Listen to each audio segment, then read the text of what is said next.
खासदार संजय राऊत सध्या बोलतायत, थेट जाऊयात. बघा, विधिमंडळामध्ये पडसाद उमटून काही होत नाही. साताऱ्यात जे घडलं, जी गुंडगिरी झुंडगिरी, महाराष्ट्रातल्या त्या सगळ्या गुंडगिरी आणि झुंडगिरीचा केंद्रबिंदू विधिमंडळाच्या इमारतीत आहे.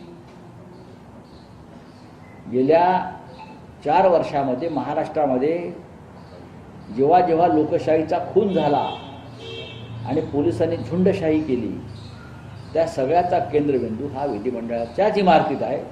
त्याच्यामुळे छाती आपटून फोडून हे काय करणार? मुळात जे लोकशाहीचा खून झाला असं म्हणतात, त्यांचेच हात लोकशाहीच्या खुनानं रंगलेले आहेत.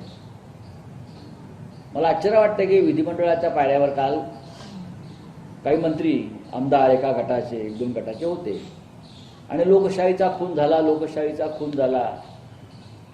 त्याच्यामधले काही मंत्र्यांना मी पाहिलं की ते जेव्हा पक्ष सोडून गेले शिवसेना, तेव्हा ते हे वाघाचे कातडे पांघरलेले वाघ गर्जना करत होते.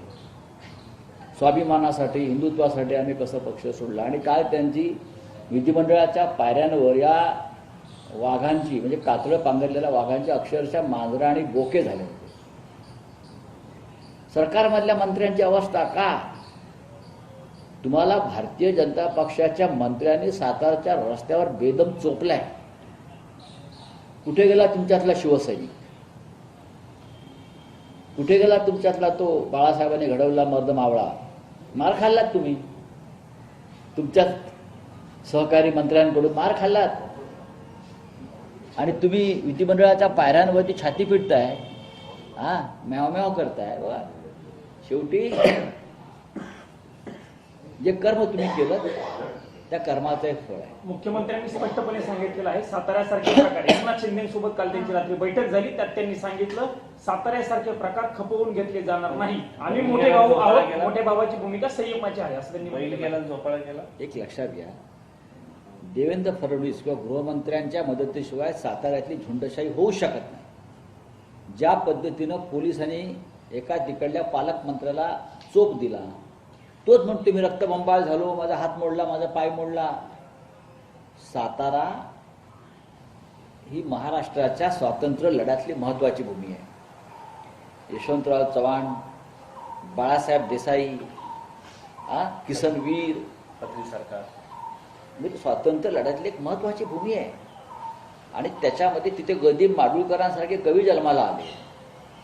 तिथे कविता निर्माण झाल्या, साहित्य निर्माण झालं. एक सिनेमा आला होता, अशी साताऱ्याची तरा. आता साताऱ्यात जे घडलाय, जी साताऱ्याची तरा, ती संपूर्ण महाराष्ट्राची तरा झालेली दिसते. याच प्रकरणामध्ये नीलम गोरेंवरती मुख्यमंत्र्यांनी जे विधान केलेलं आहे एक प्रकारे इशारा आहे असं म्हणायचं एकनाथ शिंदेना, किंवा थेटपणे मला असं वाटतं की या सरकारमध्ये जे मित्र पक्ष आहेत ते फार काळ एकत्र राहणार नाहीत. त्यांना रोज मार खावा लागेल रस्त्यावर. हा पोलिसांचा मार त्यांना रोज खावा लागेल. ही दिसतंय, ही सुरुवात आहे. सत्तेच्या बळावर आम्ही हवं ते करू शकतो. सत्तेच्या बळावर जर ते शिवसेना फोडू शकले, पैशा आणि सत्तेच्या बळावर, तर जे फुटले त्यांनाही फोडू शकतो आणि रस्त्यावर फोडू शकतो. हे स्पष्ट दिसलंय भाजपच्या कृतीमध्ये. आपण नीलम गोरे यांचा जो उल्लेख केला, विधानसभेचे सभापतींचे रुलिंग दोन्ही ठिकाणी होतं.